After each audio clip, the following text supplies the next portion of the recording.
Hi, everybody. So this is a little nostalgic for me because I used to do these meetings every morning last year, if some of you might remember. But part of my job description is safety management, if you will.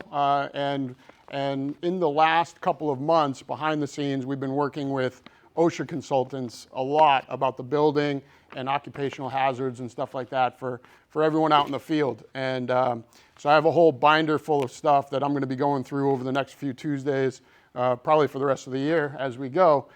So I just picked a random topic because there's a million of them that we could go over out there in the landscape. And what I decided on first were ladders. So we thought we'd talk about ladders today. And I'll show you why I picked this topic in a little bit. But safety ladders, or any ladders, first of all, should have a marking on them that have a weight capacity on how heavy you can be to be on this ladder or how much weight to carry up this ladder. You want to make sure anytime you're climbing a ladder that you have at least 3 points of contact the whole time. So 1 hand and 2 feet, or 2 feet and 1 hand. Also remembering that this top ring here is not a step. It's not, you do not step all the way up here. The highest you should ever go is the top step, this top step here, whatever you want to call it. Other things, you want to make sure that the ladder is secure and flat on the ground and that the legs, the safety hatches are locked out 100%.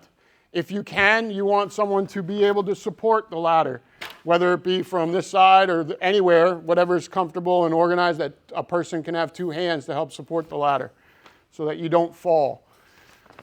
One of the biggest challenges with a ladder is carrying items up the ladder and still being comfortable, whether you have a chainsaw in your hand or a pair of loppers or whatever it could be.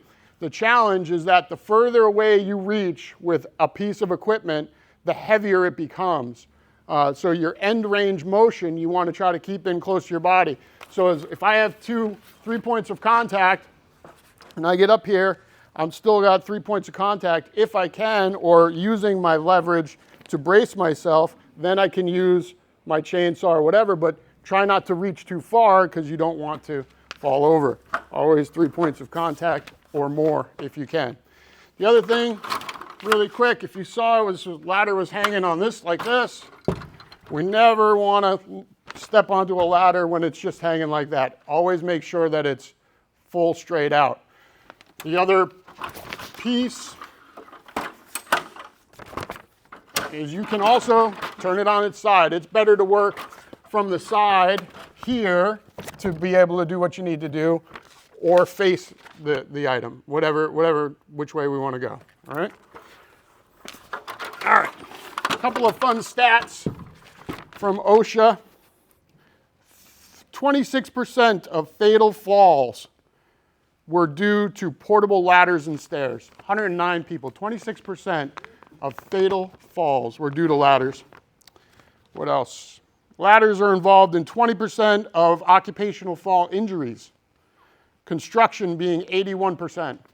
So, we're not full construction, we're maintenance, we do a lot of things, but a lot of you have touched ladders every day, or a lot of times, so be careful. Let's see, over the past decade, 43% of fatal falls have involved a ladder over the past decade. And then most ladder falls, over 80 to 90%, occur from 10 to 16 feet. So not that high, 10 to 16 feet. That's that end range motion. I think a lot of people forget that when you have something heavy and you're reaching with it, it creates an imbalance and it creates more pressure. It's harder to control. Overreaching, improper ladder angles are 40% of slip outs. And what else? Yeah, most common failure is improper use, top step misuse, trying to get too high on that, and carrying objects. So they make all different kinds of ladders. We have orchard ladders, regular step ladders, little step stools. Make sure you're choosing the appropriate ladder for the job you're doing, and try not to, see if I can get this to work. Oops. Try not to Try not to. Do one of those. And especially, anyway, ladders, be careful when you use them, okay? Safety in the workplace is super important, and we're going to have a lot more things that we go over with safety, but I chose ladders for the first one. Thank you.